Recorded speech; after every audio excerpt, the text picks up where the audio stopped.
That's literally what it takes to be successful in anything. You can't sit on the sidelines, watch other people do what they do. Like, you have to do it. I want that, and I will do anything humanly possible to get it. And that's what it takes. You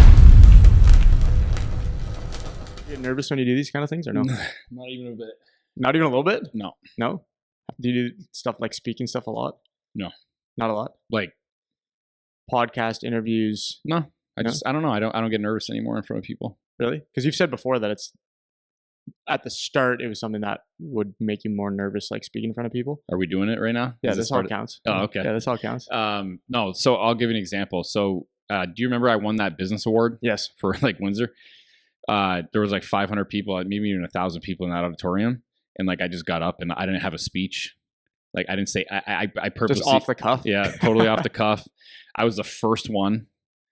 And everybody was like I got people standing up after the speech, and people were like, this was the best speech I've ever heard. Like, and you're just like, I just made this up. I legitimately don't even remember what I said. That's funny. But yeah, it was totally off the cuff. I think I'd rather do things off the cuff because it's more natural, organic, authentic, rather than me trying to, like, when everybody. Remember when you called me up, or when I called you and you were like, hey, listen, I got some questions to ask you, and, you know, do you want to, I'm going to send this to you. And I was like, don't even send them to me. Like, I'd rather not even know. Yeah. So I'd rather operate like that, to be honest with you. Did you ever think, with all the different things that you're doing, that you would be somebody who is more in the public eye? Like, was that ever something that you thought about? No, not even close. No? I thought I'd be working on the line at GM the rest of my life. Really? Yeah. Okay. So go back to that then. So start, because a lot of people that have watched us on our different platforms, they don't necessarily get to see you or hear you talk, but you are the person that's behind it, kind of driving a lot of the decision making and a lot of the direction. So go back to when you started, before it turned into Coachwood and Canadian Protein and all these different things that you got going on. What was your mindset, even just as a kid? Like, what did you think you were going to be doing, or where you would end up? Yeah, growing up as a kid, well, my whole family came from working at, GM and stuff like that. Like my grandfather, my dad, his two brothers were at GM. And, I was always pretty good with numbers. So I grew up thinking, hey, listen, I'm going to be either an engineer or I'm going to be an architect. So the plan was, I'm going to go do 2 years at St. Clair, and then I'm going to go do 2 years at Lawrence Tech University, Lawrence Tech in the States there. And I want to be either an engineer or an architect. And that just never panned out. I hated college. I wouldn't say I was in school, but because I would always get this from my teachers: Dan, you have so much potential. You're such a smart guy. I was on like the math team in grade school. Like, I was one of them, right? But like nobody knew about it kind of thing. Yeah. And like, so I have so much potential. Just stop joking around, or just like pay attention to school rather than, sports or like whatever else. So then, I go to, I ended up in my last, I think it was grade 12. I missed so many days, even though I passed all my courses and did like really well. They actually held me back because I had missed over the threshold of being allowed to pass grade 12 and even graduate. So like, you go back to Villanova, like my graduation picture isn't there because they wouldn't even allow me to graduate. So, fast forward, I went to college, hated it. Then I tried a bunch of other things like, business, accounting, even finance, even like machine shop at St. Clair after university and all the university classes. And I dropped out. I got into real estate. I had saved the one thing that I did do well growing up was my mom's family, especially my mom's family, came from Portugal, outrageously poor.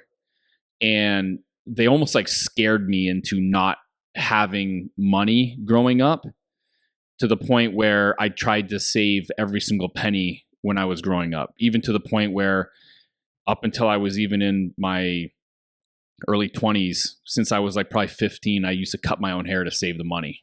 So like I would do crazy stuff to save money. And I ended up saving like $183,000 from like working TPT at GM,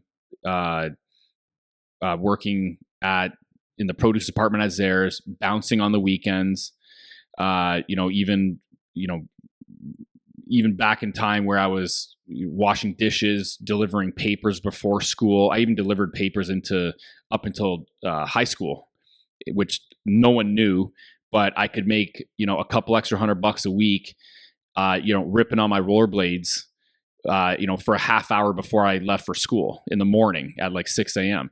So I saved a bunch of money, bought 15 condos on the water in Windsor, Ontario, when the 2008 real estate recession was going on in the US, but also tanked Windsor because Windsor's heavily reliant on the auto industry, and the auto industry was in the shitter in 2008. So the US recession also took down Windsor heavily. So I had bought 15 condos on the water in Windsor, which now they're like worth 10 times the amount that I paid for them.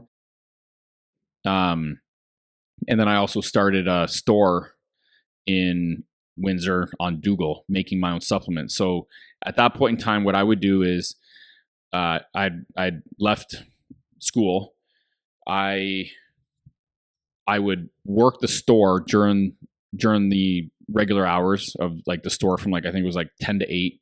And then from like 8 to like probably 2 a.m., 3 a.m., I'd actually make product for the store for the next day. And it was just like a revolving door. Like no one else was working there. I was only working there. Then when I realized that like the store was kind of scaling, it was doing well, but I realized I didn't want to continue to do this because I knew that it would be very difficult to scale a retail location. What I ended up doing was I ended up spending a bunch of time. I ended up bringing on a guy to work the store. So while the guy was working at the store, I would either make product for the store or I would renovate the units in the like the condos that I had bought. So I would either renovate at night or I'd renovate during the day, and vice versa, making the product for the store the next day, right? So it ended up getting to the point where I ended up renovating a handful of apartment buildings, like very rudimentary, like, doing some painting, changing some, toilets, cabinets, whatever, stuff like that. And then I ended up taking out a line of credit, and then I bought my first large scale blender, which is about maybe the size of this table, to make protein. And then I ended up getting a 2,000 square foot lease, put the blender in there, and then that's where I started making protein. I sold the store for only really the amount of money that I had in there in terms of like stock.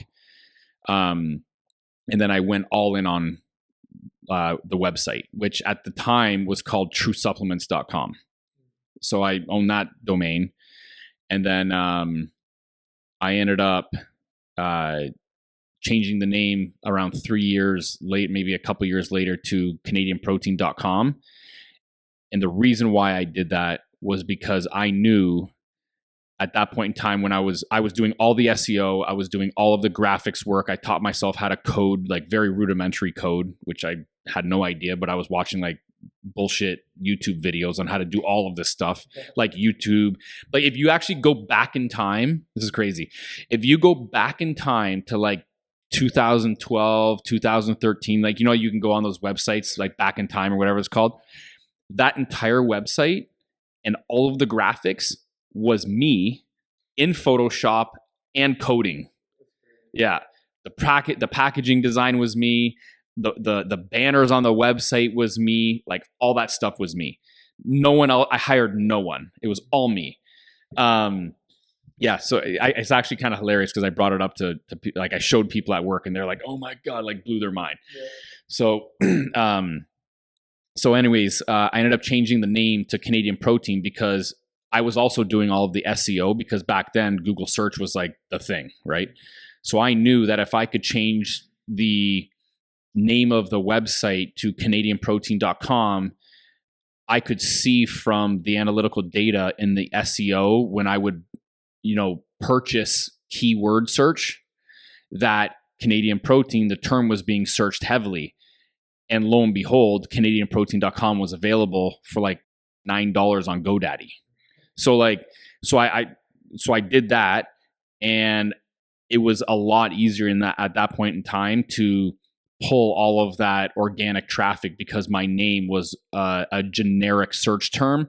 And then fast forward to that, we ended up building the brand so big in Canada that I ended up getting a trademark for like the Canadian Protein brand, although it being a generic term.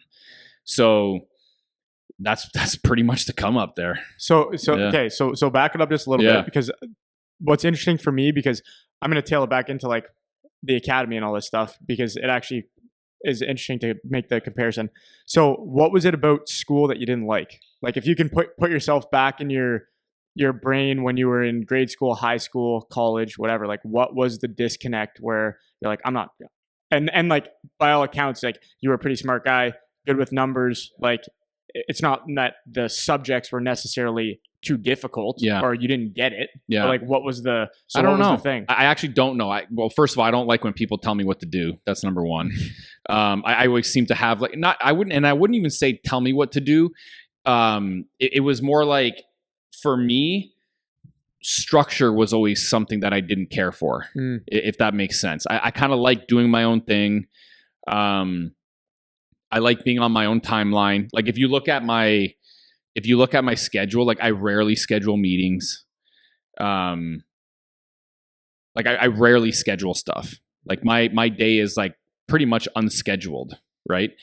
And then I really just like things that I like. And I don't know. I don't want to sit there doing stuff I don't want to do. That's kind of like what it is. I always the topics in school that I always really liked was history and geology or geography. Like last night I got home from work, late, whatever, and I flipped on a documentary on Pompeii. Like I like that stuff. Cool, yeah, cool. like I like that stuff, right? So Okay. those were always things that I liked. So then what was the jump for you? So like, because you said something while you were talking that you knew your retail store when you got the store that it wouldn't scale.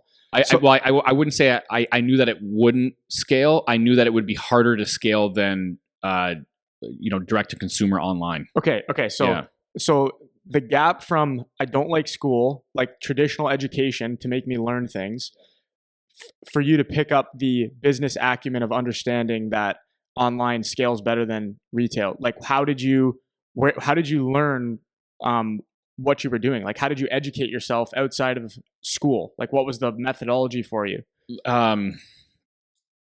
Building product. Anything. Like how did you setting up? Okay, you go to open your first retail store. How do you do that? So the reason how that came about was because my friends and I were buying nutritional products from the States nonstop, and it was very difficult to get what we wanted in terms of simplistic product, rather than at that point in time like Muscle Tech, where it's like all the advertising was like guys in Speedos with chains around their neck and like work boots. And I'm like, okay, I'm in the gym. Like that never happens, first of all. So it doesn't relate to me. Like it's ridiculous. And I don't care to have a product that has 70 ingredients that's like sprinkled in there like pixie dust. I know what works. Give me a product that has like 8 of the top ingredients at the dosages that I know work, but I couldn't find anything in Canada. The stuff that only existed in terms of buying individualized ingredients to make your own product from existed in the States. So in the beginning, Canadian Protein or True Supplements, when it first came out, was very much that. I sold individualized protein, like whey isolate, whey concentrate, micellar casein, and then like branched chain amino acids, creatine, citrulline malate, beta alanine, individualized. So it was almost kind of like a bulk type situation. It just did not exist in Canada. I wanted it. My friends wanted it. So I ended up bringing it into Canada and making it myself. So the whole origin of me creating a brand or a product from the very beginning was from me experiencing a lack there of product and or services in at least my immediate area, and especially like nationwide. It just was not available in Canada. And I was like, well, I can't be the only one. And clearly I'm not, because my family, my friends, they all wanted it. So I'm going to do it. So that's where that came from. It wasn't like I had this, I'm not like some kind of Rain Man. It was just literally a simplistic supply and demand issue that I had in my own life, which I think people really, really, how do I explain this? I think people try really, really hard to find something to create without looking at their own life, which is like by far the best way to find a business. If you can't find a product or service that's easily accessible at the quality that you yourself want, or whatever, or you see some sort of gap in your own life for something like a product or service that you want, that's probably the best business to start, because you're probably not the only one that's experiencing that, but other people just don't know. So right? do you feel like you just always had like a business understanding? No, not even close. So then for you to make these leaps, and then like maybe branching this into more about like now you've developed Coachwood that owns like a bunch of different companies, and then you just acquired BioSteel and all, like how did you develop the sense of how am I going to execute putting together a retail store? How am I going to execute putting this website together? How am I going to execute real estate, whatever it is that is the thing? Like, where did you develop the mental skills to be able to manage that? And it's really easy when you don't have a backup plan. You kind of force yourself into a corner, and it's like a fight or flight. So I didn't have an education. All my buddies were graduating from school. And I knew their mentality was, everybody wants to start their own business. Like, it's always like the same thing. I want to be an entrepreneur. I want to do that. Like, and I don't recommend being an entrepreneur for like the vast majority of people. It's tough. But the majority of them, and like a lot of people that I knew growing up that had great educations, I knew that they didn't put the same amount of effort in. I could see it. They were not putting the same amount of effort in that I was starting a business, because they had a backup plan. Right. So for me, it was just, for me, I'm just willing to work and do things that the majority of people are not able to do. I actually looked this stat up the other day. It's actually in ChatGPT. I looked up the stat because I was actually really interested. I was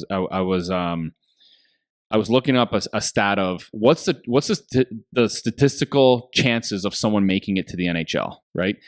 And then I just took a round number. Like, if I were to liquidate everything, like, people get a little bit confused with respect to like what someone's net worth is, right? Like, I am asset rich, cash poor.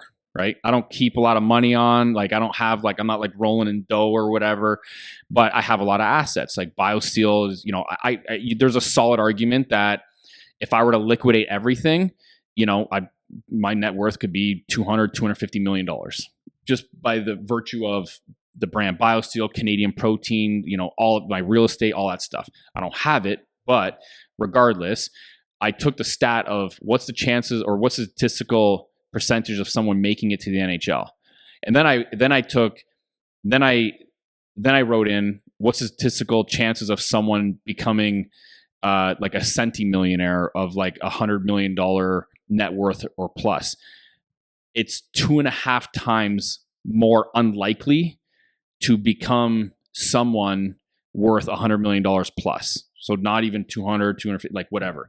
The reason why I bring this up is because, and why I think this plays into the academy from a very important perspective, is because if you're going to expect to make it far enough to say the NHL or whatever the case is, where you have your goal to be a professional athlete, you have to do outrageously unique things, difficult things, make outrageous sacrifices, given the statistical, percentage of having a chance to make it.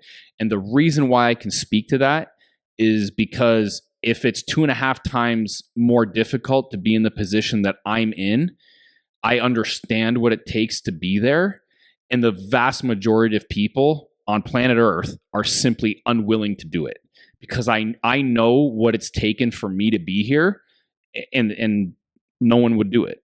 Like, no one would do this. Zero. It's taken everything, literally everything.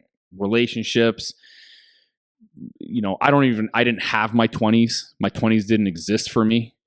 Or at least, 23 plus or whatever it is when I started everything. So if anybody listening to this and they have aspirations of being a professional athlete, it's going to take almost an unmeasurable amount of dedication, sacrifice, and just grind to get there, because of what I know it takes to be here.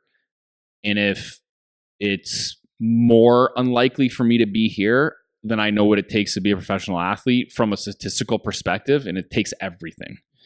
So to answer your question about going back to, what got me here, it's my willingness to do whatever it takes and simply outwork anyone. And that's it. Like, I'm not the smartest guy. I didn't come from money, which I've heard like tons of rumors. I mean, my mom was like dirt poor coming from Portugal, and my dad was, I don't want to take anything away from my parents because they instilled like outrageous work ethic in me. I didn't come from like some kind of privileged background. To be honest with you, one of the things that I would say was one of the most important lessons was, one of my best friends, I remember this, I can't remember if the name of the bar, but it was on like Huron Line, I want to say. And I had dropped out of school, and this was before I started my business or whatever. I was working at a gym at this point, and I was working like midnights. And my buddy, who was an engineering student, just got back into Windsor. He was, I think he was doing maybe a placement in like Sweden or something like that. And I had told him what I was doing, and I was like, yeah, I dropped out of school. I was working at a gym, this and that. And I don't remember exactly what he said to me, but he made kind of like we're really good buddies, right? Grew up with him, grade school, high school, all that stuff. But he made a comment to me that has stuck with me like pretty much on a daily basis, and I'll never forget it. And it was kind of like what are you doing with your life kind of thing, right? And I wasn't even like personal training. Like, it was just like, nothing against people that work at gyms or whatever. Like, it is what it is. But like, he kind of said it from the perspective of, I know you can do so much more. Like, what are you doing? Like, this is ridiculous. And then it got to the point where all my buddies are graduating with great degrees. And then here I am, no education. I'm like sleeping until noon. I'm just like staying up, watching TV. Like, I was not a motivated individual. And then something kind of clicked. And I know what I actually know what clicked, but I can't say it on the podcast. But it was very much like from a social perspective of watching everyone go through what they were going through. At that point in time, even my girlfriend had broken up with me because I was just like, I know she didn't know why, but I know why now. It's because you can't see a future with someone like that, right? And all of those things considered, it like sparked something in me to almost maybe prove people wrong. Maybe my competitive nature, which I was competitive in sports, maybe the fear of failure, which I think I have a great deal of. I think I have a tremendous amount of fear of failure. And I actually think it's a good thing, to be honest with you. I think people try to figure out like, hey, how do you get over that? I recommend not getting over it. I recommend leveraging it, to be honest with you, because fear is a very powerful tool if you use it the right way. If you don't allow it to crumble you and you allow it to motivate you, I think it's probably the best thing for you, in all honesty. And I think a lot of people try to figure out how to fix themselves and waste a lot of time doing that. Whereas I kind of went all in on my insecurities and made them my strengths. And I think it worked out. So what's the end goal? Like what's the for you like as a whether it's the catalog of companies that you have or whatever, like what are you trying to do? Like what's the Yeah, I don't know. I say that like, hey, like I want to, I want a $1 billion net worth, but I don't care about that. And I've realized like after having like the cars and like whatever, like it's different for me to like I've realized in all of this stuff too. Like I don't care about material possessions. Like that's not what drives me. And I know that sounds cliche, but it's hard to understand that once you got the Lamborghini or you got this or you got that. Like it's hard to understand that. But once you do have it, you realize that it was like the journey and the chase that was way better than anything else. Like actually getting it. So there is that. I don't have like a monetary goal, although I say that might be a goal because that's like a hallmark goal, right? But in terms of what the end goal actually is, I got to be honest, like I haven't really thought of that. I haven't really thought of, what does 5 years look like? What does 10 years look like for me personally? I know what 5 years and 10 years looks like for the businesses. I have the goal of Canadian Protein being like the biggest direct-to-consumer brand in Canada, which we're pretty much we may actually be there. And for BioSteel, being actually a major player in not only hydration but sports nutrition in North America and even worldwide. Does that mean it's $1 billion company? Does it mean it's a $10 billion company? I don't know. I don't really care. I want to build something. I want to build something. I want to build careers. I want people to be. I want to walk into my business and people feel like they've built it with me, and I want to feel like we're all part of like this great family that have like built something substantial. I want to change people's lives. Like that's one of the things that I want to do too with all the things that we're doing.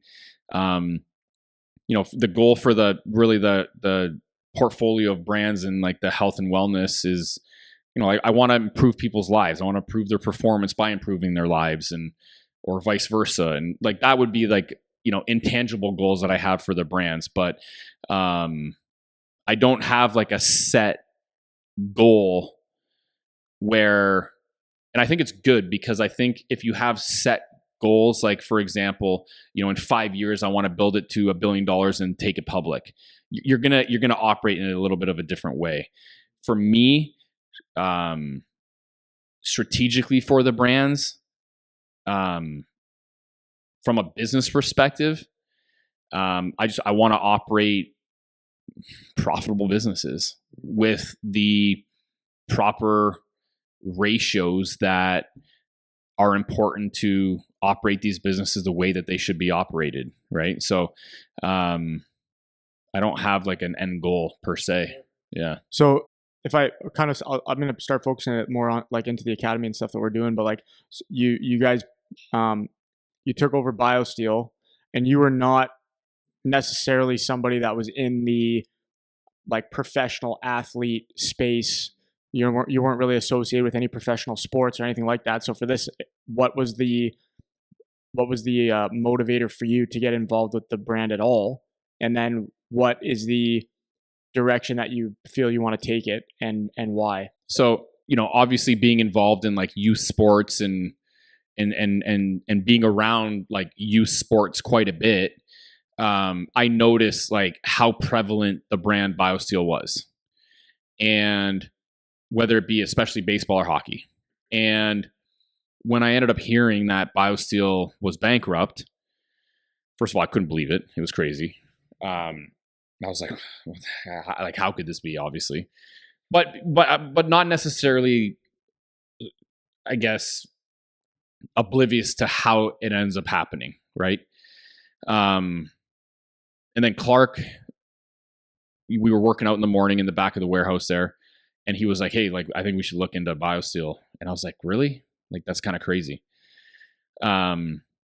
What was it? Sorry, I've heard, not sort of cut you off. I've heard you say that he said that to you a bunch of times. What was his reason that he thought it would be something good to look at? Like, what was the motivator, even on his side, that convinced you to think it was It's a good actually a idea? great question. I don't really know. To be honest with you, I actually don't know. I think he smelled blood, maybe. Maybe he smelled blood in the water. I don't know. But he was like, "Hey, we should actually really take it." Maybe it was because too we were looking for a way to break into the retail space. Maybe that's another reason. I've never asked him that question, to be honest with you. Maybe it's just like, "Hey, let's take a look at what went wrong there, so we can never do it here." Right? Maybe it's that. I'm gonna actually ask him that question, to be honest with you, and get back to you. So we ended up looking into it. You almost have to like apply to buy a bankrupt company, at least in Canada. I don't know if that's the same way anywhere else, but we almost kind of like had to apply for it. I had to almost like interview for it to make sure that, hey, if I take this over, it's not going to be bankruptcy 2.0. Like, what was the structure? What was your game plan? Like, do you even have the means to do it? I had to like make sure that they saw that I had the financial wherewithal to do it. They ended up liking the fact that I had in-house manufacturing. They saw a synergy there. They liked the strategy that I would kind of keep them separate, where, Canadian Protein would be like a D2C brand. BioSteel was very weak online, which we were very strong online. Canadian Protein was very weak in retail, but at the time I was kind of like, well, maybe we use this as a break into retail for Canadian Protein. There was just like so many synergies, right? And then, we ended up getting the brand, and then just a full year of trying to fix all the crazy broken aspects of the brand. It was, we never really got a look into like how broken the brand was prior to actually buying it. It was outrageously, the previous management and ownership or whatever of this brand were easily the worst operators I have ever had the ability to look into. Like, it was shocking, the amount of disrespect for money that they had. And I say that because people should always respect money. The amount of disrespect they had for it, the amount of disrespect they had for investors, the sheer amount of irresponsibility that they had of operating a business was shocking to me. Regardless, we ended up fixing it. It's very stable now. And then in the midst of all of that, we have the owners of Leamington Flyers, who two of them are good buddies of mine. One owns a law firm, and the other one owns an accounting firm. And they were like, "Hey, we've got this academy that we just purchased. It was going under. We should change the name to BioSteel." And I can't even remember if that was like the initial thing. Maybe it was just like a sponsorship. And I was like, oh man, maybe it was me. I don't remember. Maybe I brought it up. Hell, let's just like change the name to BioSteel Sports Academy. And they were like, perfect, let's do it, because the brand is well known more than, what it was called, Ep.1 or whatever they were going to call it. Like, they also own the Leamington Flyers. I think they were going to call it the Flyers Academy, which I think BioSteel is more well known than the Flyers, right? Yeah. So, which is, no, it kind of is. It just is what it is. It is what it is. But so we ended up changing the name, and then what ended up happening was, over the course of the year, nothing really happened, or at least the way that it was expected to happen.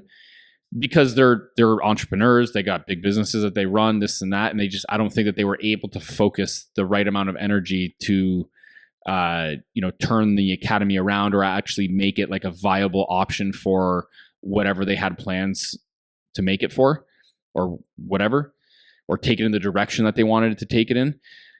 So I basically went to them and I said, listen, I really like what's going on here. I think I could do a really great job of managing this, but I don't want to be a minority partner. I don't want to be a small, portion of ownership.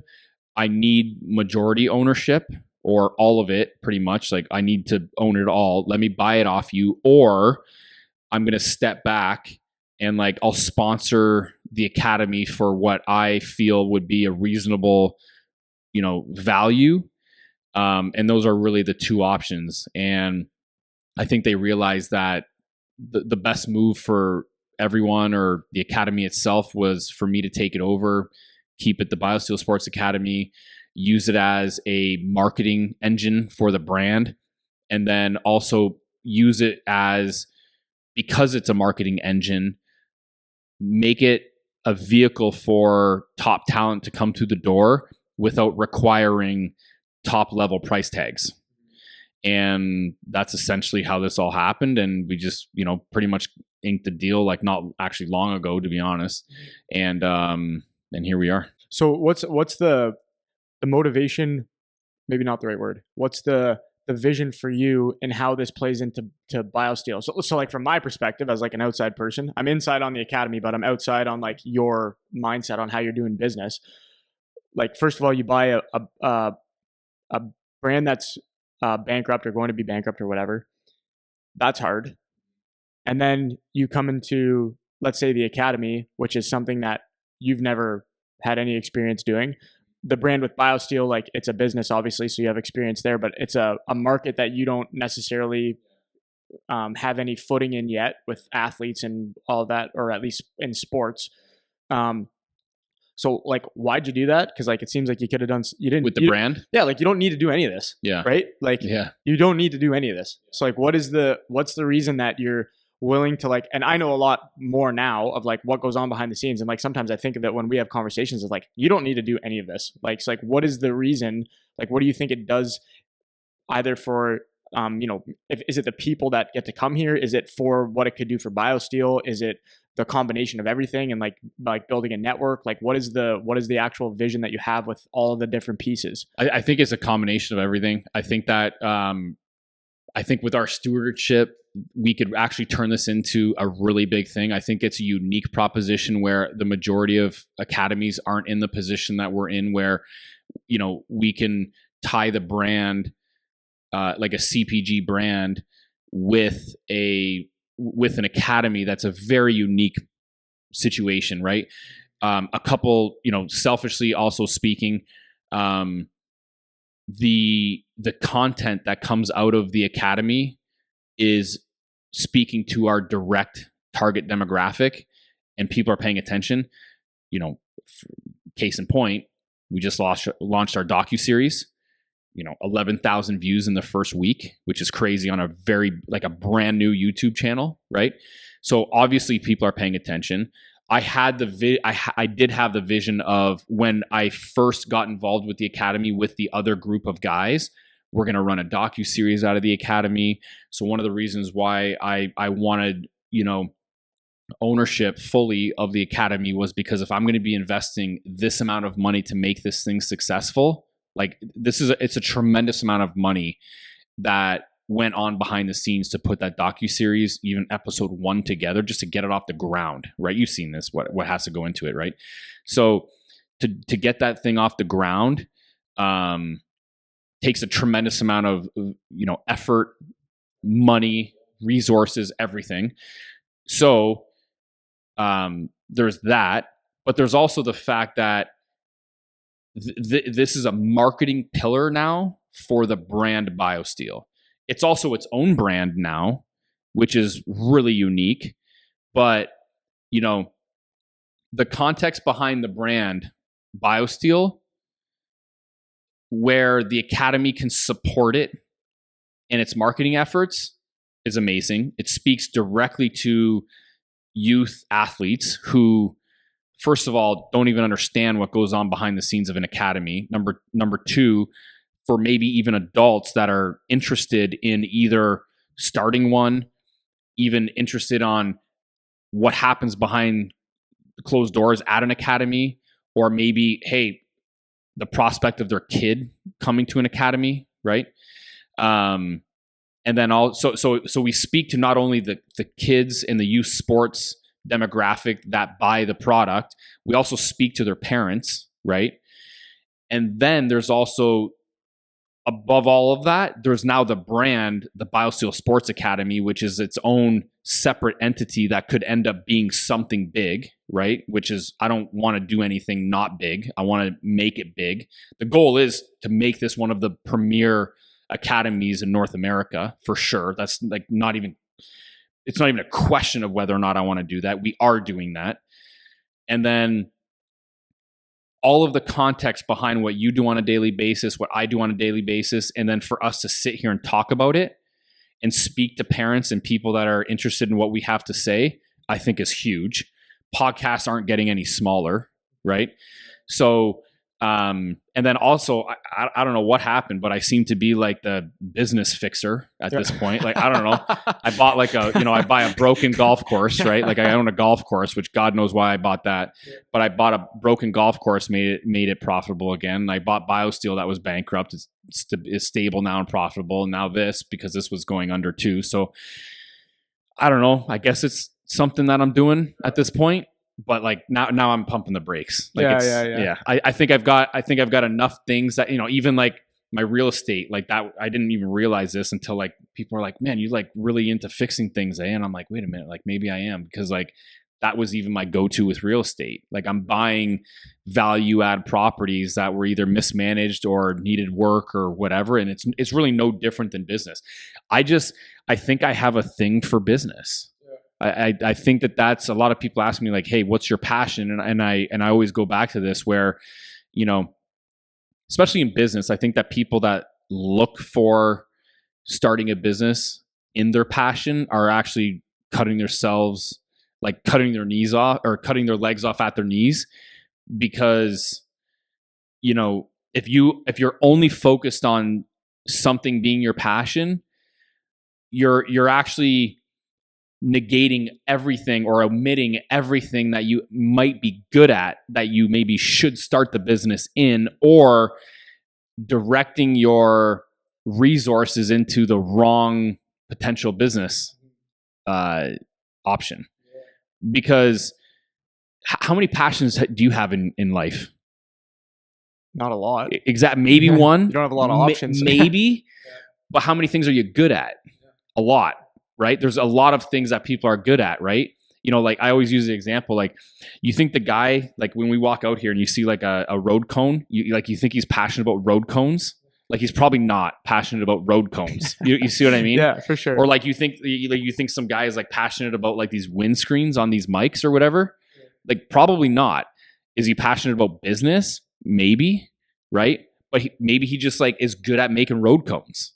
Or he's efficient, or like whatever. So I think that people should look at what they're good at rather than their passions. So for me, I think that business is becoming a passion of mine, but it's also a love-hate, right? Because every day I'm a glorified firefighter, man. Like all I do is just like, it's just problem. Like, where's the fire hose? Yeah. Like that's it. Like that's all we do all day. Is like, it's just nonstop problems, no matter what it is. We're getting really good at solving the problems, probably quicker than a lot of other people, and that's how we're able to scale quickly and fix all these problems too, right? Like you've seen how we operate, right? It's just like, here's a problem, just deal with it. Just deal with it sooner than later, because it's not going to get better. Just deal with it now and move on.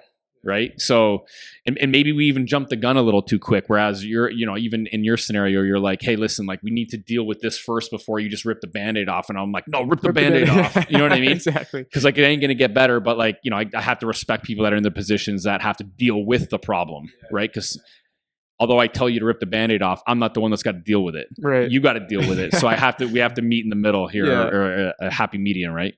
How do you think about risk? So with all of your, basically everything that we've talked about, you're a gambling man. So what's the calculus for you mentally when you're going to jump into something new? Like, how do you think about risk? What's your philosophy on it?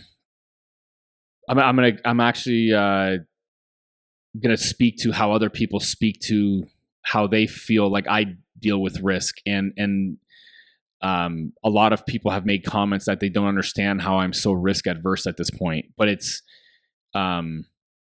gotten to the point where over the last 15 years, I've gotten so comfortable with risk, because going back to what I said earlier, if you're going to put me into a corner, I'll just outwork you to end up with the result that I want.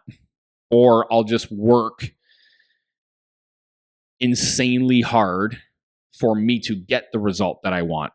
Or I'll try to push people that obviously adopt the same type of mentality that I have, I'll push them very hard so that we all collectively accomplish the goal that we all want out of it.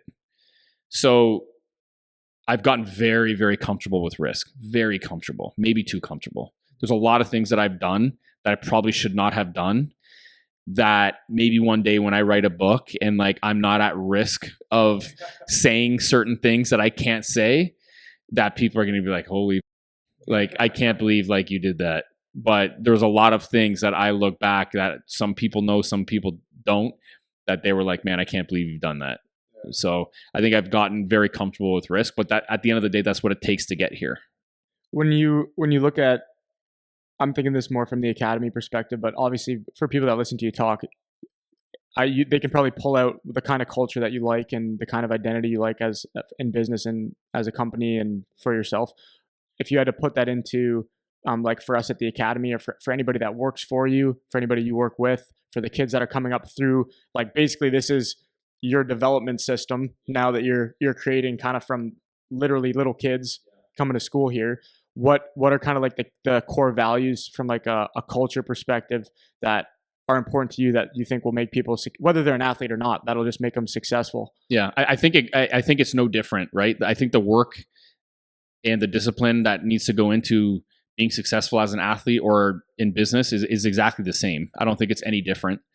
But I want to cultivate like a bunch of killers, you know, like I want that, because that's what it takes. Like that's literally what it takes to be successful in anything. You can't sit on the sidelines. You can't watch, you can't just like watch other people do what they do. Like you have to do it. You have to be someone that takes action, someone that is capable of taking risk, someone that is able to look at something and saying, I want that, and I will do anything humanly possible to get it.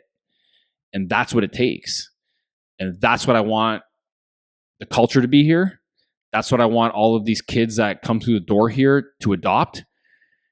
I've actually talked to a couple parents at the academy, and a couple parents were like, listen, like, I want you to take my kid through your place. I want him to understand like what it takes to even, you know, get to your level or what. I hate talking about myself like that, but whatever, this is what they're saying. And you know, although that's like super, you know, humbling that people think of me that way. I mean, I don't think of myself that way. So, and I hate, it's even uncomfortable for me to talk about it myself that way. But that's what I want for these kids is to truly understand what it takes. And I think it's really, I don't know how to explain it.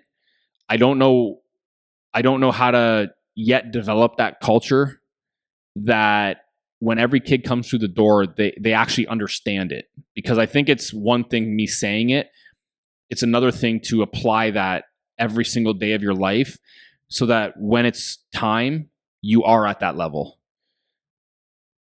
Obviously, it's a learning curve. Like, we're going to figure it out. I'm confident of that. And I think it comes from the top down. But I think developing a culture of people that understand how tough it actually is to get there, but everyone being on the same page that they're going to do whatever it takes to be able to award themselves the best chance of getting there is super important. And that's the work ethic and the culture that I want to build here. Yeah, that's awesome, man. I think I've gone the full way through from you when you started all the way up to kind of where you're at now. We talked a little bit about your vision for the academy and kind of putting all the pieces together. Is there any kind of, when you think of, let's say for the academy, for your businesses, for yourself, is there any like key factors that you want to leave back as like a legacy, where like, or as a reputation, whereas like, you know, five years down the road when things are kind of like settled, like where our processes are set, people know about us, people know about your businesses, people know about you more now. Are there any key things that you want to leave off? Like, this is the clear message that we deliver whenever it's the academy, BioSteel, one of your other companies, whatever. Is there like a clear message that you want delivered across to people when they come across like anything that you're doing or that you're responsible for? Yeah, I think it's you know, changing people's lives for the better, whether it be their health, their you know, education, their careers, their careers in pro sports or sports in general. I want the reputation of everything that I'm doing, that whatever we did was bigger than all of us individually, and that we're building a legacy of excellence in everything that we do. That's a legacy that I want for this place and everything that I'm doing. That's great, dude. I think we're probably going to do several more of these down the road. Yeah. But I think that's a good one to kick off the communication with people. So I'm excited to get like kind of the new platform going, having a microphone where people can really get like an actual listen into what's happening. Yeah, for sure. Because I think that's to your point, a really unique thing. So I know you're a busy guy, so thanks for taking the however long we're sitting here to chat. Yeah, cool, man. Yeah. Thanks. Okay, man. Appreciate Thanks. it.